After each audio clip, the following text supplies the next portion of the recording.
ערב טוב לכל הצופים ולכל הקהל הקדוש. אנחנו בעזרת השם נקדיש את השיעור לצלם.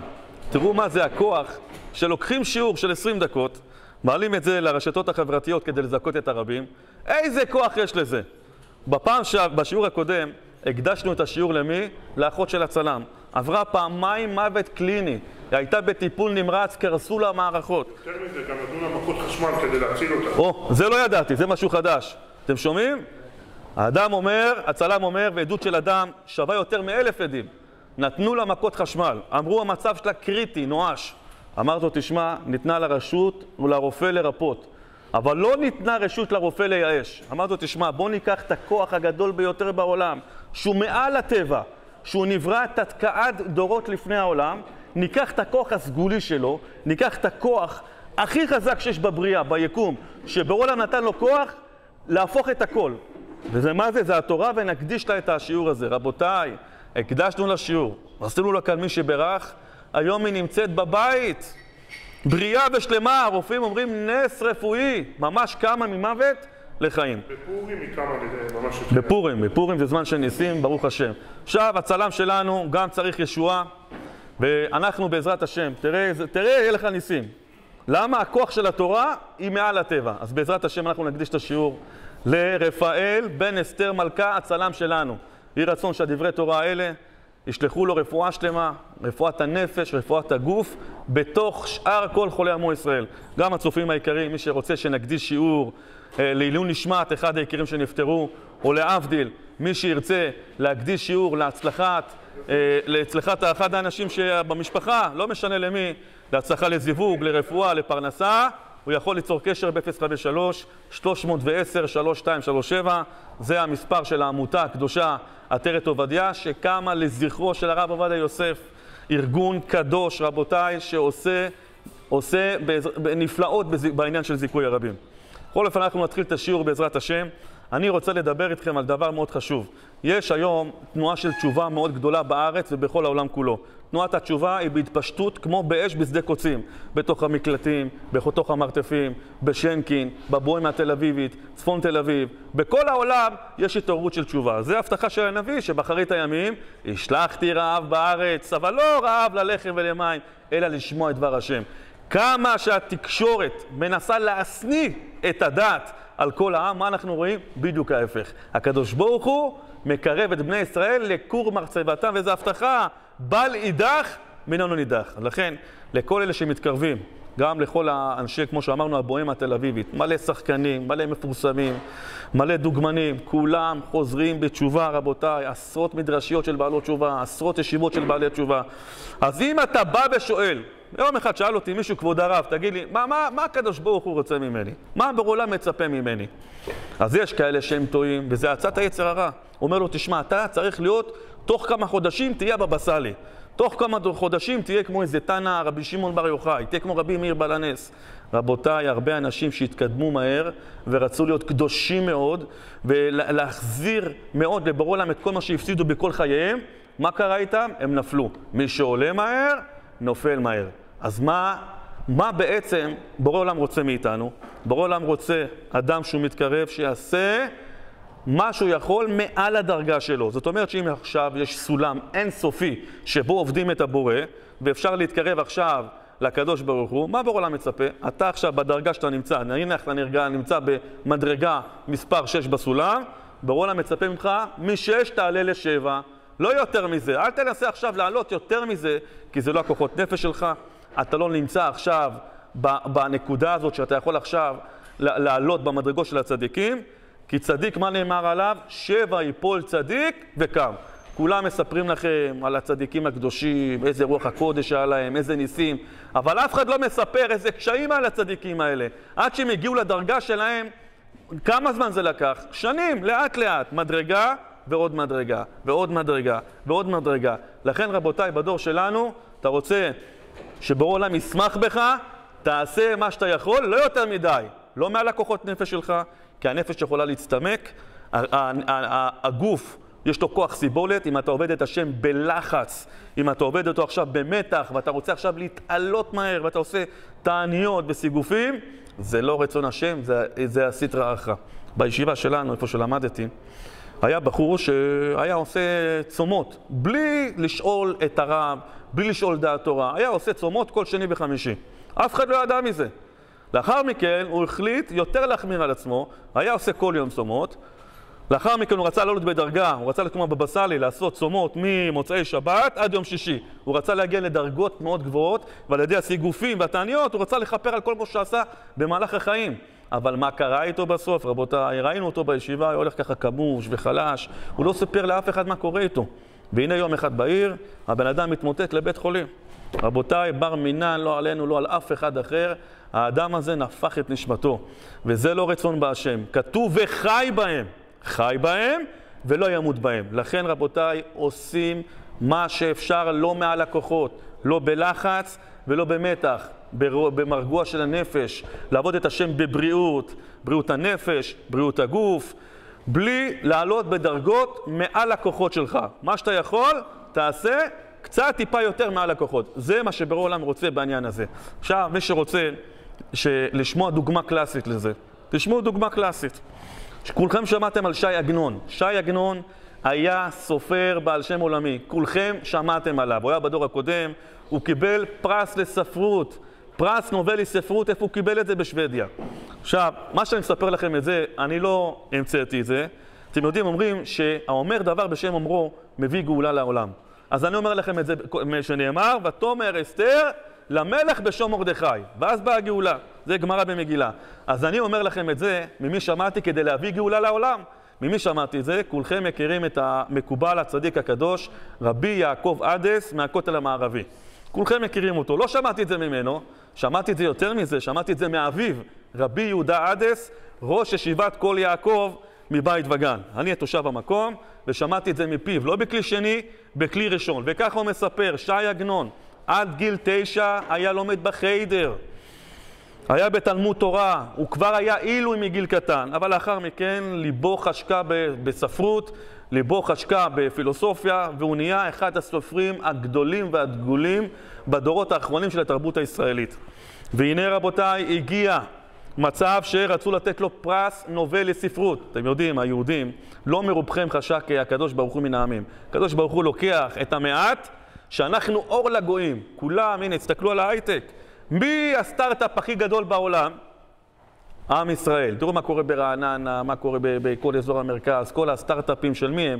שמוכרים בעסקות של מיליארדים. זה היהודים. נכון שהם מכניסים הרבה כסף למדינה, אבל הראש היהודי הוא הראש הטוב ביותר. אז הנה פה ש"י עגנון, רבותיי, הוא היה עילוי, ובאו לתת לו את הפרס נובל לספרות. אבל באותה תקופה הייתה גולדה מאיר. אמר לו, תשמע ש"י עגנון, אתה תלך לקבל את הפרס, תעשה כבוד למדינה, יהיו הרבה מצלמות, כל התקשורת העולמית, יראו אותך, זה כבוד גדול למדינה. מה אמר לה ש"י עגנון? אמר לו, תשמעי גולדה, אני מאוד מכבד אותך, אני מאוד מעריך אותך, אבל פתחתי את היומן. מתי הם רוצים שאני אקבל את הפרס נובל לשלום? ביום שבת. היא אומרת לו, גולדה, נו מה ביום שבת? אתה לא דתי, אתה לא אורתודקסי, אתה לא חובש כיפה. אמר לה ש"י עגנון, גולדה, אני עד גיל 9 למדתי בחיידר, אני יש לי מסורת, אפילו שאני לא הולך עם קופה, כן, אבל אני שומר שבת, יש דברים שאני עושה, מניח תפילין, אני לא יכול בשבת, בשום אופן. אמרה לו גולדה, תשמע, אל תעשה לנו פדיחות. זה פרס נובל לספרות בשוודיה, כל הרשתות העולמיות, זה כבוד גדול למדינה שלנו. אל תעשה פדיחות. אמר לה ש"י עגנון, גולדה, אני אומר בוודאות, אני לא הולך ביום שבת. תגידו למלך שוודיה אם הוא רוצה שיעביר את זה לתאריך אחר. אז רבותיי, כמו שלכל שבת יש מוצאי שבת, הגיע למלך שוודיה שש"י עגנון הוא לא רוצה להגיע ביום שבת. שאלו אותו מדוע, סיפרו לו זה עם היהודי ועל פי הספר התורה שלהם שקיבלו בהר סיני, יש להם מצווה לשבות ולשמור את השבת. אז אמר מלך שוודיה, טוב, מה הבעיה? אי אפשר ביום שבת, מוצאי שבת מה קורה עם העם היהודי? אמרו מוצאי שבת אין שום בעיה, כי לכל שבת יש מוצאי שבת, ביום שבת מותר להם לעשות הכל. אמר מלך שוודיה, אין שום בעיה, נעביר את זה למוצאי שבת. וכך היה. מה היה? אומר הרב יהודה עדס, אבא של רבי יעקב עדס מהכותל המערבי, הוא אומר שבסוף לקחו את כל הפמליה של ש"י עגנון והשביתו אותם באיזה מלון, שפטו שם ביום השבת, מוצאי שבת, כשהגיע הזמן לקבל את הפרס נובל לספרות, כבוד גדול למדינה, הוא הגיע לשם, שטיח אדום, כל הטלוויזיות, כל הרשתות, והנה מכריזים בשמו, בוא תקבל את הפרס נובל לספרות. רבותיי, מה עושה ש"י עגנון שהוא מקבל את הפרס? הוא לוקח כיפה ומוציא מהכיס. הוא היה בלי כיפה. לקח כיפה, חבש אותה על ראשו, ואמר והתחיל למלמל, ברוך אתה השם אלוקינו, מלך העולם שחלק מכבודו לבשר ודם. עכשיו, המלך שוודיה, הוא לא יודע עברית. עכשיו, שמלך שוודיה אומר, מה הוא ממלמל? מה זה, מעשה כישוף? מה הוא אומר? הסבירו למלך שוודיה, תשמע, זה יהודי, כמו שהוא לא שומר שבת, כי התורה אוסרת עליו, אז יש גם מצווה, מדרבנן, כשרואים מלך, צריך לברך עליו בשם ומלכות, שיש מלך מלכי המלכים, שהוא מלך הכבוד, אבל כשהוא נותן מכבודו לבשר ודם והוא נהיה מלך, אז צריכים לברך עליו בשם המלכות שהקדוש ברוך הוא נתן מכבודו לבשר ודם, וזה מה שהוא בירך עליך. שמע את זה מלך שוודיה, חיבק אותו, נשק אותו, ליטף אותו, אמר, איזה עם, אשרה ואשרי חלקו. קיבל את הפרס נובל, רבותיי, ותראו איך הוא הלך עם האמונה שלו. הוא לא היה בדרגה כזאת גבוהה של הבבא סאלי, אבל מה בעולם רצה ממנו? תעשה מה שאתה יכול. אתה יכול עכשיו לא לשמוע לגולדה מאיר? אל תשמע לה, תשמע לבורא עולם. זה שברא את העולם, זה שציווה לשמור את השבת והמחלליה מות יומת.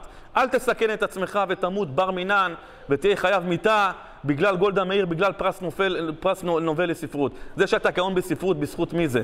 בזכות בורא עולם. פרס נובל לשלום. אתה מתכוון, לא פרס נובל, פרס נופל לשלום. פרס נופל לשלום. שמקבל אותו נופל. אוקיי, אם הצלם אמר, אנחנו לא נחלוק עליו. בכל אופן, רבותיי, שהוא חזר ש"י עגנון לארץ, הוא נפגש עם גולדה מאיר. מה הוא אמר לגולדה מאיר? נו גולדה, מי עושה פדיחות? אני או את? לכן רבותיי, כל אחד ילך עם האמת הפנימית שלו. לכל איש יהודי ישראלי ולכל אישה יהודייה, כל הצופים היקרים, יש לכם את הניצוץ האלוקי שתמוע בתוך הנשמה שלכם.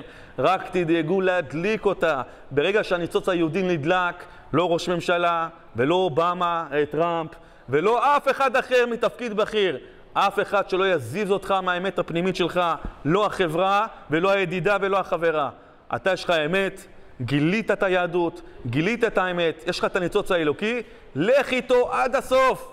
אנחנו גרים כאן בירושלים. מה עושים אוהדי בית"ר ירושלים?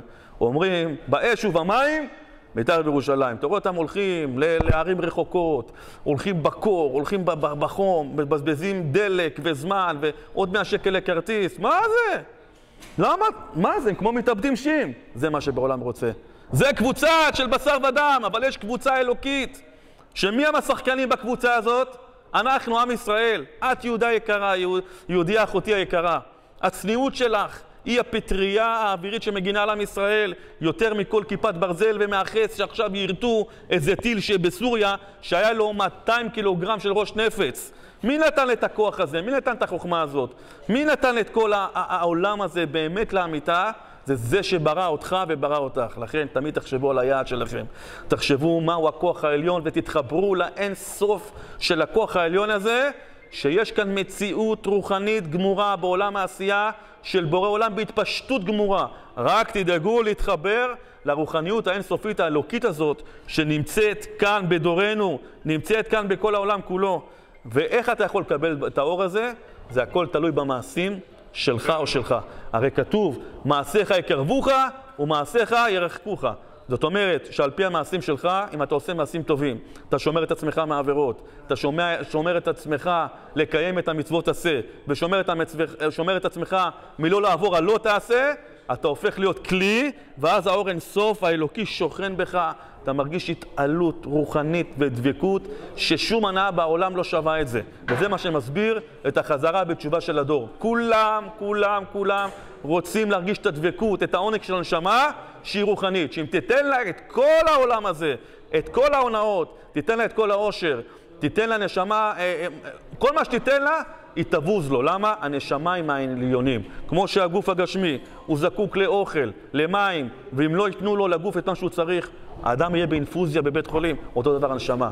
הנשמה, אם לא תיתנו לה את האוכל הרוחני שלה, היא תיכנס לדיכאון. וזו הסיבה שהולכים לחפש, החבר'ה אחרי שמשתחררים מהצבא, הולכים לחפש את האושר הגדול. מה חסר להם?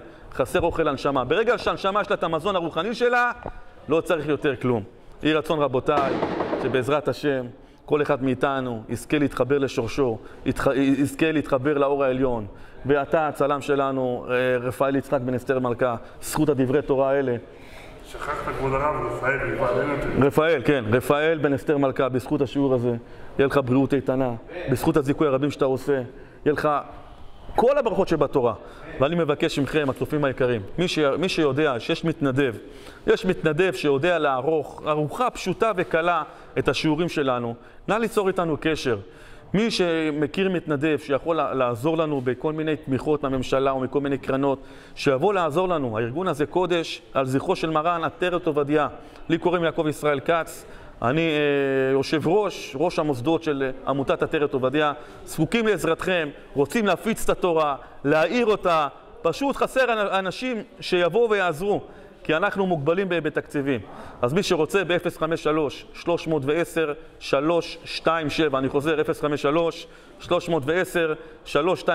כל מי שיכול לעזור, תבוא לברכה, ובעזרת השם נקדיש לו את השיעורים האלה, גם לרפואה, גם להצלחה, גם לזיווג. אפשר גם להקדיש את השיעורים האלה לעילוי נשמת, וזה עושה נחת רוח גדול לנפטרים, גם לנפטר וגם לנפטרת. אין דבר יותר גדול שאתה מקדיש שיעור לבן אדם להצלחתו, גם ברוחני וגם בגשמי. אין דבר יותר גדול שאתה מקדיש שיעור לעילוי נשמת נפטר. הוא עולה עשרות פרסאות בעולמות העליונים. זה שהוא בגן עדן זה לא מספיק. בגן עדן יש אין סוף מדרגות של הגן עדן.